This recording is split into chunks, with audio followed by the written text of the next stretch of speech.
Hi అండి, జై శ్రీకృష్ణ అందరికీ. నా సబ్స్క్రైబర్స్ అయితే అడుగుతున్నారు, అక్క రౌండ్గా పైపింగ్ వేసినప్పుడు ఇలా పైకి లేస్తుంది వెనకాల రౌండ్ దగ్గర అని అడిగారు. సో అలా ఎందుకు వస్తుంది అనేది నేను ఈ వీడియోలో క్లియర్గా చూపిస్తున్నాను. తప్పకుండా చూడండి. ఎక్కడ స్కిప్ చేసినా కానీ మీకు అర్థం కాదు. సో స్కిప్ చేయకుండా పూర్తి వీడియోనైతే చూడండి. ఎలా నేను పైపింగ్ థ్రెడ్ని పెట్టాను, ఎలా నేను పైపింగ్ క్లాత్ని వేశాను అనేది మీకు ఈజీగా అర్థమవుతుంది, ఈజీగా వస్తుంది. చూడండి. హాయ్ అండి, కొందరు సబ్స్క్రైబర్స్ ఏమంటున్నారంటే రౌండ్ దగ్గర పైపింగ్ వేస్తే లేచినట్టులాగా వస్తుంది అని అంటున్నారు. అలా లేచినట్టులా రాకుండా ఉండాలి అంటే ఈ టిప్పునైతే ఫాలో అవ్వండి. ఇప్పుడు మనం వేసేటప్పుడు ఏం చేస్తామంటే బిగినర్స్ ఇలా అని వేస్తారు, రైట్? ఇలా అని వేస్తారు. ఇలా అని వేస్తే ఇక్కడ ఏమవుతుందంటే ఇలా లేస్తుంది కదా. సేమ్ మనం కుట్టిన తర్వాత అంటే మీకు చూపిస్తాను. ఇలా ఉంది, ఇలా వేస్తే ఇప్పుడు ఇదిగో ఇలా లేస్తుంది. ఈ విధంగా లేవద్దన్నమాట. మనం పైపింగ్ వేస్తే మనం రివర్స్ అని ఇట్లా కుట్టిన తర్వాత కూడా మీకు ఇలా ఫోల్డింగ్ అనేది వస్తుంటుంది. ఇలా నీట్గా అయితే రాదు, ఇలా ముడతలుగా వస్తుంటుంది ఇక్కడ. కానీ అలా కాకుండా ఇలా వేసుకోవాలి. చూపిస్తా చూడండి.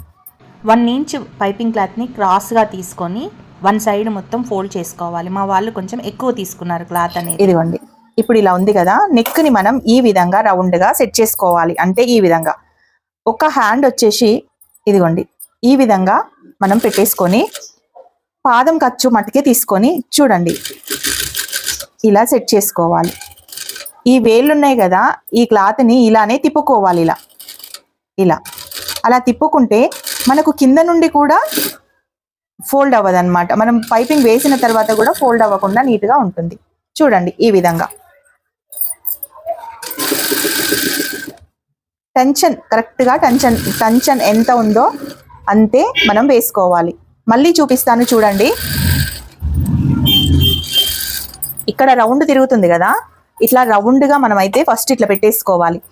బ్లౌజ్ని ఇలా రౌండ్గా పెట్టేసుకొని ఇదిగోండి ఈ ప్లేస్లో రౌండ్ ఉన్న ప్లేస్లో నేను కార్నర్కి ఎలాగైతే మూల ఉన్న దానికి పెట్టానో ఈ రౌండ్ ప్లేస్ని కూడా ఈ విధంగా పెట్టేసుకోవాలి. ఇలా ఇలా అప్పుడు మనకు ఇక్కడ లేవదు కాబట్టి మనకు కింద వైపు కూడా మనం పైపింగ్ థ్రెడ్ వేసిన తర్వాత కూడా లేవకుండా ఉంటుంది. నేను ఇప్పుడు థ్రెడ్ పెట్టిన తర్వాత కూడా మీకు చూపిస్తాను చూడండి.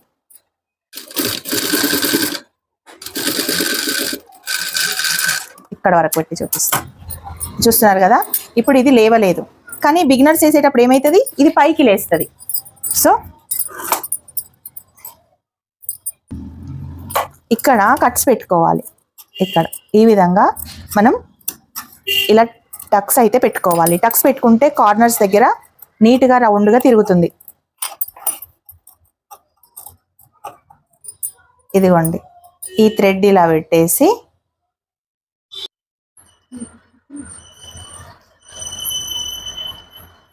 ఈ విధంగా సెట్ చేయాలి. ఇలా సెట్ చేసుకొని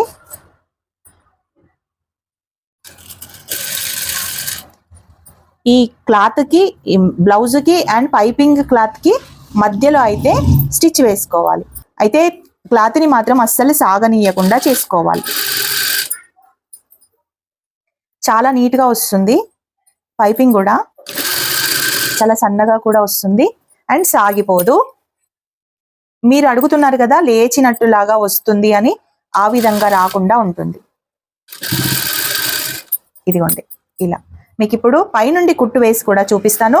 ఎంత ఈజీగా ఎంత నీట్గా వస్తుందో చూడండి.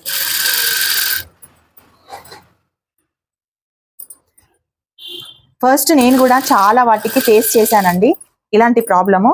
ఈ ప్రాబ్లం రాకుండా ఉండాలి అంటే ఏం చేయాలి అని ఆలోచించి మరి ఈ విధంగా కుట్టడం అయితే స్టార్ట్ చేశాను. మా వాళ్ళకు కూడా అలాగే నేర్పించాను. మా వాళ్ళు కూడా ఇప్పుడు కుడతారు, చాలా నీట్గా వస్తుంది. మీకు ఇందులో పూర్తిగా చూడండి. మీకు ఇందులో ఇంకొక టిప్ కూడా చెప్తాను, చాలా ఇంపార్టెంట్ టిప్ అది.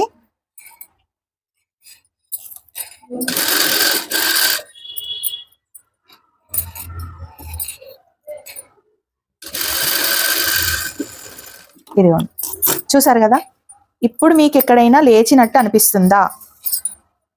అనిపిస్తుందా? ఎంత పైకి లేచినట్టు అనిపించదు. చూడండి ఎంత నీట్గా అంటే మనకు ఇన్విజిబుల్ పైపింగ్ వేసినట్లాగా ఉంటుంది. సో ఇక్కడ కూడా అంతే, చూసారు కదా ఇది ఎంత నీట్గా వచ్చింది, కనబడుతుందా? చూసారు కదా ఇది ఎంత నీట్గా మీకు ఇలా ఇలా ఇలా ఎప్పుడైతే ఈ కిందికి వచ్చిందో ఫోల్డింగ్ అనేది రాదు, లేచినట్టుగా అనిపించదు. ఇదిగోండి ఇప్పుడు మనం ఈ కుట్టుని హెమ్మింగ్ లేకుండా ఏ విధంగా కుట్టుకుంటామో చూడండి. ఇక్కడ నుండి కరెక్ట్గా ఈ టెన్షన్ ఉంటుంది కదా, ఈ పైపింగ్ దగ్గరికి ఈ విధంగా వచ్చేటట్టు చూడాలి. అయితే మనం కుట్టేటప్పుడు హ్యాండ్ని కరెక్ట్గా ఇలా పట్టేసుకొని టెన్షన్ని కొంచెం ఒక్క చిన్న గ్యాప్ అంతా లేపుకొని మనం ఈ టెన్షన్ కుట్టుకుతోటేమో క్లాత్ ఇటు వస్తుంటుంది, మనం ఈ హ్యాండ్తోనేమో క్లాత్ని అటు అనుకోవాలి. అప్పుడు ఒకటే సైడ్ ఇట్లా ఫోల్డింగ్ రాకుండా నీట్గా ఎక్కడ క్లాత్ అక్కడనే ఉన్నట్టుగా ఉండిపోతుంది అనమాట.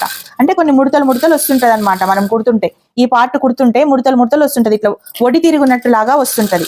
ఆ వడి తిరిగినట్టులా రాకుండా ఉండాలంటే ఇది మిషన్ ఇటు వస్తుంటుంది, మన హ్యాండ్ అటు తోస్తుండాలి క్లాత్ని, ఇది ఇటు వస్తుంటుంది అనమాట. అలా తోస్తుంటే కరెక్ట్గా మనకు వడి తిరిగినట్టులా రాకుండా ఉంటుంది. మీకు అర్థమైంది అనుకుంటున్నాను. ఒకవేళ మీకు ఈ టిప్ నచ్చితే ఒక చిన్న లైక్ చేయండి. ఇలాంటి టిప్స్ కోసం మన ఛానల్ని సబ్స్క్రైబ్ చేసుకోండి. నేను పూర్తిగా కుట్టలేదు, మీకోసం కొంచెం కుట్టి ఆపేశాను. ఇదిగోండి ఇప్పుడు లేచినట్టుగా అనిపిస్తుందా అండి? ఎక్కడైనా లేచినట్టు వస్తుందా? ఇదిగోండి ఈ విధంగా ఇట్లా ముడత రాకుండా ఉండాలి అంటే నేను ఇప్పుడు చెప్పినట్టు ఇలా ఫాలో అవ్వండి. ఇదిగోండి ఎక్కడ కూడా కొంచెం కూడా ఫోల్డింగ్ రాకుండా, ఇదిగోండి మనం ఒకటే లెవెల్లో ఇలా కుట్టుకుంటూ పోతే ఈ విధంగా వస్తుంది. కానీ మన కుట్టు ఇటు వస్తుంటే మన హ్యాండ్ క్లాత్ని అటు సైడ్ అన్నాం అనుకోండి, ఈ విధంగా రాదు, ఈ విధంగా వస్తుంది. సో ఈ టిప్ కనుక నచ్చితే ఒక చిన్న లైక్ చేయండి. మరిన్ని టిప్స్ కోసం మన ఛానల్ని ఫాలో అవ్వండి. చూసారు కదా ఇలా ఉంటుంది, ఇలా ఓకేనా? చూడండి ఫ్రంట్ నెక్ కూడా లేవకుండా ఎంత నీట్గా వచ్చింది, ఎంత రౌండ్గా వచ్చింది. మన కటింగ్లో ఇలాగానే వస్తుందండి రౌండ్ కటింగ్, అండ్ ఎక్కడ కూడా తేడా లేకుండా నీట్గా అయితే వస్తుంది. మరి మీకు పైపింగ్ వేయడం తెలిసిందా? ఎలా వేస్తే ముడతలు రావో తెలిసిందా? ఒకవేళ తెలిస్తే కామెంట్ బాక్స్లో చెప్పండి.